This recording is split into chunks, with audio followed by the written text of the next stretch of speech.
ನಮಸ್ಕಾರ ವೀಕ್ಷಕರೇ ಕಾಲ್ತುಳಿತ ಪ್ರಕರಣದಲ್ಲಿ ಪೊಲೀಸರ ಮಾತನ್ನ ಕೇಳದೆ ಸರ್ಕಾರ ಎಲ್ಲೆಲ್ಲಿ ತಪ್ಪು ಮಾಡ್ತು, ಯಾರ್ಯಾರನ್ನ ಹೊಣೆ ಮಾಡ್ತು ಅನ್ನೋದು ಇಡೀ ಕರ್ನಾಟಕಕ್ಕೆ ಗೊತ್ತಾಗಿದೆ.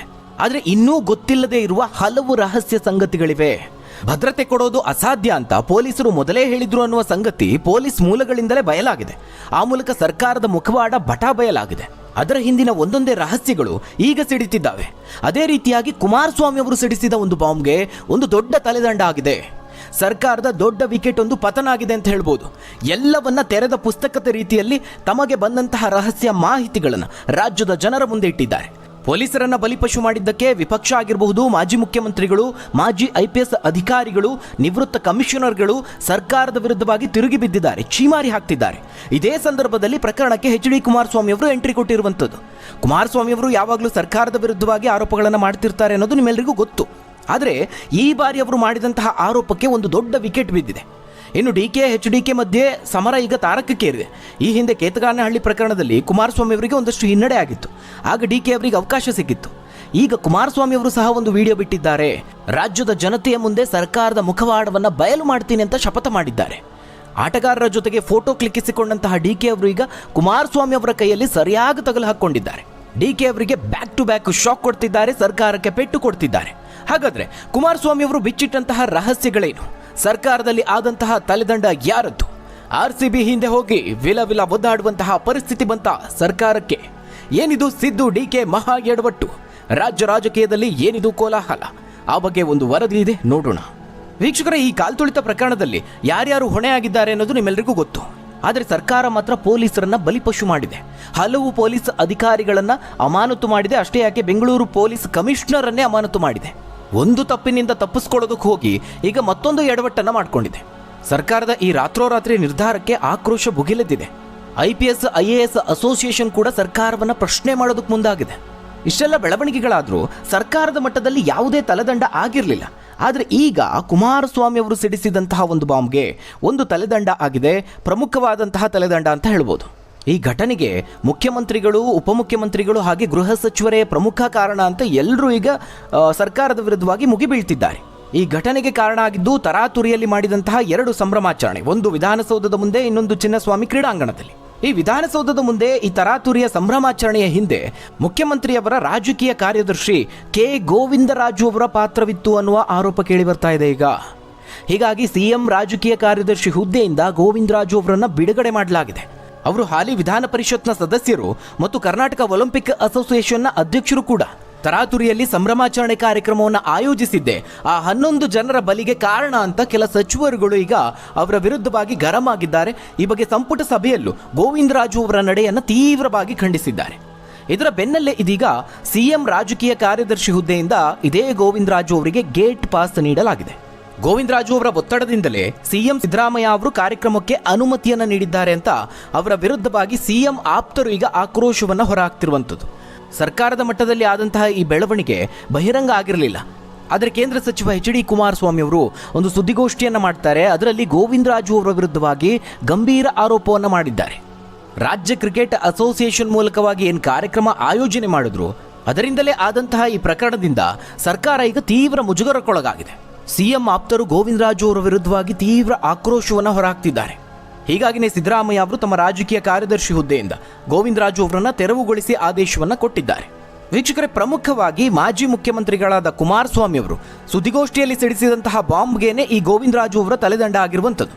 ಯಾವಾಗ 2023 ಚುನಾವಣೆ ಆಯಿತು, ಆ ನಂತರದಲ್ಲಿ CM ಸಿದ್ದರಾಮಯ್ಯ ಅವರು ಅಧಿಕಾರ ವಹಿಸಿಕೊಂಡಾಗಿನಿಂದ ರಾಜಕೀಯ ಕಾರ್ಯದರ್ಶಿಯಾಗಿ ಗೋವಿಂದರಾಜು ಅವರು ಜೊತೆಗಿದ್ರು. ಅಷ್ಟು ಮಾತ್ರ ಅಲ್ಲ, CM ಅವರ ರಾಜಕೀಯ ಚಟುವಟಿಕೆಗಳ ಬಗ್ಗೆ ಅವರು ಗಮನ ವಹಿಸ್ತಾ ಇದ್ರು. ಇನ್ನು ಅವರಿಗೆ ಕ್ಯಾಬಿನೆಟ್ ದರ್ಜೆಯ ಸ್ಥಾನಮಾನವನ್ನು ಸಹ ನೀಡಲಾಗಿತ್ತು. RCB ಆಟಗಾರರಿಗೆ ವಿಧಾನಸೌಧದಲ್ಲಿ ಸನ್ಮಾನ ಮಾಡೋದಕ್ಕೆ ಸಿದ್ದರಾಮಯ್ಯ ಅವರಿಗೆ ಒತ್ತಡ ಹೇರಿದ್ದೇ ಈ ಗೋವಿಂದರಾಜು ಅನ್ನುವ ಆರೋಪ ಕೇಳಿಬಂದಿದೆ. ಈ ಬಗ್ಗೆ ಕುಮಾರಸ್ವಾಮಿ ಅವರು ಹಲವು ಸ್ಫೋಟಕ ವಿಚಾರಗಳನ್ನು ಬಿಚ್ಚಿಡುತ್ತಾರೆ. ಮುಖ್ಯಮಂತ್ರಿ ಸಿದ್ದರಾಮಯ್ಯ ಅವರ ಹಿಂದೆ ಗೋವಿಂದ ಅಂತ ಭಜನೆ ಮಾಡುವ ವ್ಯಕ್ತಿಯಿಂದಲೇ ವಿಧಾನಸೌಧದ ಮೆಟ್ಟಿಲುಗಳ ಮೇಲೆ ಕಾರ್ಯಕ್ರಮ ನಡೆದಿದೆ ಅಂತ ಕುಮಾರಸ್ವಾಮಿ ಅವರು ಹೇಳ್ತಿದ್ದಾರೆ. ಮೊದಲು ಗೋವಿಂದರಾಜು ಅವರು ಬೆಂಗಳೂರು ಪೊಲೀಸ್ ಆಯುಕ್ತರಿಗೆ ಕರೆ ಮಾಡ್ತಾರೆ. ಜೂನ್ 4ರಂದು ವಿಧಾನಸೌಧದ ಮೆಟ್ಟಿಲುಗಳ ಮೇಲೆ ಕಾರ್ಯಕ್ರಮ ನಡೆಸೋದಕ್ಕೆ ಪೊಲೀಸ್ ಇಲಾಖೆಯಿಂದ ಅನುಮತಿ ನೀಡಬೇಕು, ಭದ್ರತೆ ನೀಡಬೇಕು ಅಂತ ಕೇಳಿದ್ದಾರೆ ಅನ್ನೋ ಆರೋಪವನ್ನು ಮಾಡಿದ್ದಾರೆ. ಜೂನ್ 4ರ ಬೆಳಗ್ಗೆ ಗೋವಿಂದರಾಜು ಅವರು ಪೊಲೀಸ್ ಆಯುಕ್ತರಿಗೆ ಕರೆ ಮಾಡಿ ವಿಧಾನಸೌಧದ ಕಾರ್ಯಕ್ರಮಕ್ಕೆ ಭದ್ರತೆ ನೀಡಬೇಕು ಅಂತ ತೀವ್ರವಾದಂತಹ ಒತ್ತಡವನ್ನು ಹಾಕ್ತಾರೆ. ಇದಕ್ಕೆ ಆಯುಕ್ತರು ಬೆಳಗ್ಗೆಯವರೆಗೆ ಪೊಲೀಸರು ನಿದ್ದೆಗಿಟ್ಟು ಕೆಲಸವನ್ನ ಮಾಡಿದ್ದಾರೆ. 2-3 ಕಡೆ ಕಾರ್ಯಕ್ರಮ ಮಾಡಿದ್ರೆ ಭದ್ರತೆ ನೀಡೋದಕ್ಕೆ ಕಷ್ಟವಾಗುತ್ತೆ. ಒಂದು ಕಡೆ ಮಾಡಿದ್ರೆ ಮಾತ್ರ ಬಂದೋಬಸ್ತ್ ಕಲ್ಪಿಸೋದಕ್ಕೆ ಸಾಧ್ಯವಾಗುತ್ತೆ. ವಿಧಾನಸೌಧದ ಕಾರ್ಯಕ್ರಮಕ್ಕೆ ಭದ್ರತೆ ನೀಡೋದಕ್ಕೆ ಸಾಧ್ಯ ಇಲ್ಲ ಅಂತ ಹೇಳ್ತಾರೆ. ಆದರೆ ಪೊಲೀಸರ ಮಾತನ್ನ ಕೇಳಿದಂತಹ ಗೋವಿಂದರಾಜು ಅವರು ಅಲ್ಲಿಗೆ ಸುಮ್ಮನಾಗೋದಿಲ್ಲ. ಪೊಲೀಸರು ಹೇಳಿದಂತೆ ಕೇಳೋದಿಲ್ಲ.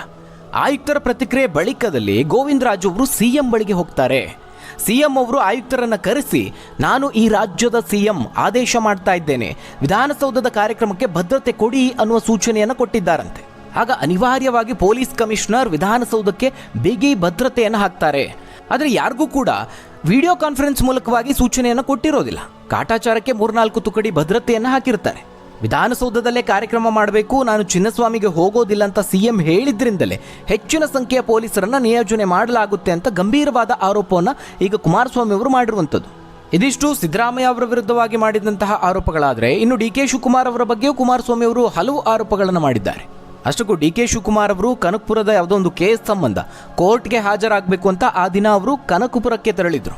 ಆ ವೇಳೆ ಫೋನ್ ಮಾಡಿ ಒಬ್ಬರು DCM ಅವರ ಗಮನಕ್ಕೆ ವಿಧಾನಸೌಧದ ಕಾರ್ಯಕ್ರಮದ ಬಗ್ಗೆ ಮಾಹಿತಿಯನ್ನು ನೀಡಿರ್ತಾರೆ. ಆಗ DCM ಅವರು ಕೋರ್ಟ್ನಿಂದಲೇ ನೇರವಾಗಿ HALಗೆ ಹೋಗಿ ತಂಡಕ್ಕೆ ಸನ್ಮಾನ ಮಾಡ್ತಾರೆ. ಅಲ್ಲಿಂದ ತಾನೇ RCB ಧ್ವಜವನ್ನ ಹಿಡ್ಕೊಂಡು ತಾನೇ ಗೆಲ್ಲಿಸಿ ಬಂದವರ ಹಾಗೆ ಪೋಸ್ ಕೊಟ್ಕೊಂಡು ಬಂದಿದ್ದಾರೆ ಅಂತ ಕುಮಾರಸ್ವಾಮಿ ಅವರು ವ್ಯಂಗ್ಯ ಮಾಡಿದ್ದಾರೆ. ಇನ್ನು ವಿಧಾನಸೌಧದ ಕಾರ್ಯಕ್ರಮದಲ್ಲಿ ಆದಂತಹ ಎಡವಟ್ಟುಗಳ ಬಗ್ಗೆ ಅವರು ಸಾಲು ಸಾಲು ವಿಚಾರಗಳನ್ನು ಬಿಚ್ಚಿಟ್ಟಿದ್ದಾರೆ. ತರಾತುರಿಯಲ್ಲಿ ಕಾರ್ಯಕ್ರಮ ಮಾಡಿದ್ದಕ್ಕೆ ಸನ್ಮಾನ ಮಾಡೋದಕ್ಕೆ ಅವ್ರ ಹತ್ರ ಶಾಲು ಪೇಟ ಕೂಡ ಇರಲಿಲ್ಲ. ಕೊನೆಗೆ ಹಾಗೋ ಹೀಗೋ ಪರದಾಡಿ ಯಾವುದೋ ಒಂದು ಬಟ್ಟೆಯನ್ನು ಹಾಕಿ ಸನ್ಮಾನ ಮಾಡಿದ್ದಾರೆ. ಅಷ್ಟು ಮಾತ್ರ ಅಲ್ಲ, ವೇದಿಕೆಯಲ್ಲಿದ್ದಂತಹ DCM ಅವರು ಶಾಸಕರ ಕತ್ತಿಗೆ ಕೈ ಹಾಕಿ ಎಳೆದಿದ್ದಾರೆ. ಈ ರೀತಿಯಾಗಿ ಸರ್ಕಾರದ ಎಡವಟ್ಟುಗಳನ್ನು ಒಂದೊಂದಾಗಿ ಪಟ್ಟಿ ಮಾಡಿ ತೆರೆದಿಟ್ಟಿದ್ದಾರೆ. ಇದೆಲ್ಲದಕ್ಕಿಂತ ಮುಖ್ಯವಾಗಿ ಸರ್ಕಾರ ಅದೆಷ್ಟರ ಮಟ್ಟಿಗೆ ಅಮಾನವೀಯವಾಗಿ ನಡ್ಕೊಂಡಿದೆ ಅನ್ನುವ ವಿಚಾರವನ್ನು ಬಿಚ್ಚಿಟ್ಟಿರುವಂಥದ್ದು. ಈ ಕಾರ್ಯಕ್ರಮ ನಡೆಯುವಂತಹ ಸಂದರ್ಭದಲ್ಲೇ ಓರ್ವ RCB ಅಭಿಮಾನಿ ಈ ಕಾಲ್ತುಳಿತದಿಂದಾಗಿ ಉಸಿರುಗಟ್ಟಿ ಮೃತಪಟ್ಟಂತಹ ಸುದ್ದಿ ಬರುತ್ತೆ. ಕೊನೆ ಪಕ್ಷ ಆ ಸಂದರ್ಭದಲ್ಲಾದರೂ ಕಾರ್ಯಕ್ರಮವನ್ನು ಮುಂದೂಡುವಂತಹ ಯೋಚನೆಯನ್ನು ಮಾಡಬೇಕಿತ್ತು. 3-4 ಗಂಟೆ ಹೊತ್ತಿಗೆ ಸಾವಿನ ಸುದ್ದಿ ಬಂದರೂ ಕೂಡ 6 ಗಂಟೆವರೆಗೂ ಕಾರ್ಯಕ್ರಮವನ್ನು ಮಾಡಿದ್ದಾರೆ. ಆನಂತರದಲ್ಲಿ ಕ್ರೀಡಾಂಗಣಕ್ಕೂ ಹೋಗಿ ಟ್ರೋಫಿಗೆ ಮುತ್ತಿಟ್ಟು ಬಂದಿದ್ದಾರೆ ಅನ್ನುವ ಗಂಭೀರ ಆರೋಪವನ್ನು ಕುಮಾರಸ್ವಾಮಿ ಅವರು ಮಾಡಿದ್ದಾರೆ. ಇನ್ನು ವೈಯಕ್ತಿಕವಾಗಿ ಸಿದ್ದರಾಮಯ್ಯ ಅವರು ನಡೆದುಕೊಂಡ ರೀತಿಯ ಬಗ್ಗೆಯೂ ಅಸಮಾಧಾನ ವ್ಯಕ್ತವಾಗಿದೆ. ಸಿದ್ದರಾಮಯ್ಯ ಅವರ ಅಮಾನವೀಯ ವರ್ತನೆಯ ಬಗ್ಗೆಯೂ ಕುಮಾರಸ್ವಾಮಿ ಅವರು ಕಿಡಿಕಾರಿದ್ದಾರೆ. ಮೊದಲೇ ಈ ಎರಡೂ ಕಡೆ ಕಾರ್ಯಕ್ರಮಕ್ಕೂ ಪೊಲೀಸರ ಅನುಮತಿ ಇರಲಿಲ್ಲ. ಕ್ರಿಕೆಟ್ ಅಭಿಮಾನಿಗಳ ಜೀವದ ಜೊತೆಗೆ ಸರ್ಕಾರ ಚೆಲ್ಲಾಟ ಆಡಿದೆ. ಇಷ್ಟೆಲ್ಲ ಸಾವು ನೋವಾಗಿರುವ ಸುದ್ದಿ ಬಂದರೂ ಕೂಡ ಸಂಜೆ ಹೊತ್ತಿಗೆ ತಮ್ಮ ಮೊಮ್ಮಗನ ಜೊತೆಗೆ ಜನಾರ್ದನ ಹೋಟೆಲ್ಗೆ ಹೋಗಿ ಮಸಾಲ ದೋಸೆಯನ್ನು ಸವಿದಿದ್ದಾರೆ. ಕುಮಾರಸ್ವಾಮಿ ಅವರು ಈ ವಿಚಾರವನ್ನು ಬಿಚ್ಚಿಟ್ಟಿದ್ದಾರೆ. ನಿಮ್ಮ ತೀಟೆ ತೀರಿಸ್ಕೊಳ್ಳೋದಕ್ಕೆ ಅಮಾಯಕರನ್ನ ಬಲಿ ಕೊಟ್ಟು ಅಧಿಕಾರಿಗಳನ್ನು ಅಮಾನತು ಮಾಡಿದ್ದೀರಿ ಅಂತ ಆಕ್ರೋಶವನ್ನು ಹೊರಹಾಕಿದ್ದಾರೆ. ಮೊದಲೇ ಕುಮಾರಸ್ವಾಮಿ ಅವರಿಗೆ ಸರ್ಕಾರದ ಮೇಲೆ ಇನ್ನಿಲ್ಲದ ಕೋಪ ಇದೆ. ಅದರಲ್ಲೂ ಡಿ ಕೆ ಶಿವಕುಮಾರ್ ಅವರ ವಿರುದ್ಧವಾಗಿ ವೈಯಕ್ತಿಕ ಸಮರ ನಿಮ್ಮೆಲ್ಲರಿಗೂ ಗೊತ್ತಿರುವಂಥದ್ದು. ಹೀಗಾಗಿ ಸಚಿವರುಗಳಿಂದ ಬಂದಂತಹ ಸುದ್ದಿ ಆಗಿರಬಹುದು, ಪೊಲೀಸ್ ಮೂಲಗಳಿಂದ ಬಂದಂತಹ ಸುದ್ದಿ, ತಾವು ಕಣ್ಣಾರೆ ಕಂಡಂತಹ ಸುದ್ದಿ ಎಲ್ಲವನ್ನ ಜನರ ಮುಂದೆ ತೆರೆದಿಡುವಂತಹ ಕೆಲಸವನ್ನ ಮಾಡ್ತಿದ್ದಾರೆ. ಆ ಮೂಲಕವಾಗಿ ಸರ್ಕಾರಕ್ಕೆ ಸರಿಯಾದಂತಹ ಪೆಟ್ಟನ್ನು ಕೊಡ್ತಿದ್ದಾರೆ. ಇನ್ನು ಮತ್ತೊಂದು ಕಡೆ 11 ಜನರ ಬಲಿಯಾಗಿರುವಂಥದ್ದು ಸಾಮಾನ್ಯವಾದಂತಹ ವಿಚಾರ ಅಲ್ಲ. ಹೀಗಾಗಿ ಈ ಸರ್ಕಾರದ ಮುಖವಾಡವನ್ನು ಬಿಚ್ಚಿಡೋದು ವಿಪಕ್ಷದ ಕರ್ತವ್ಯ ಕೂಡ.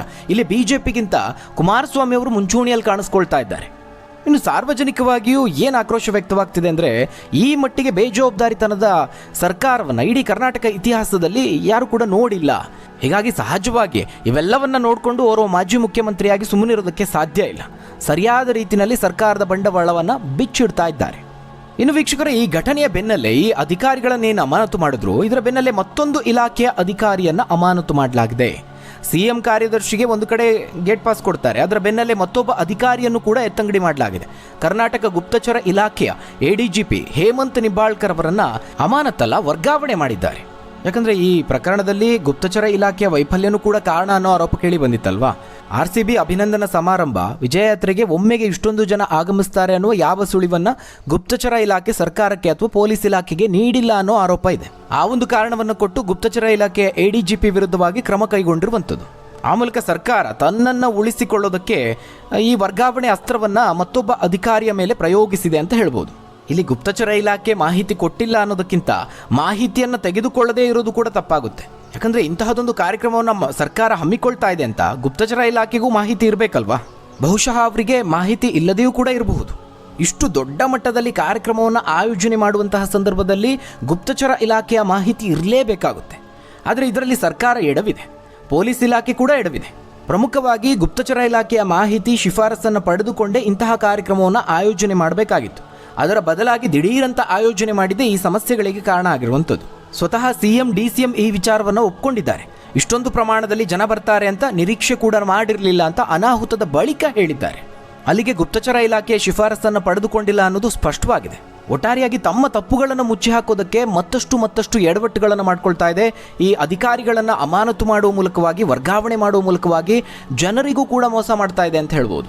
ಹಾಗಾದರೆ ವೀಕ್ಷಕರೇ, ಬೆಂಗಳೂರಿನ ಮಹಾದುರಂತದ ಬಗ್ಗೆ ನೀವೇನಂತೀರಾ? ಇಲ್ಲಿ ಯಾರದು ತಪ್ಪು?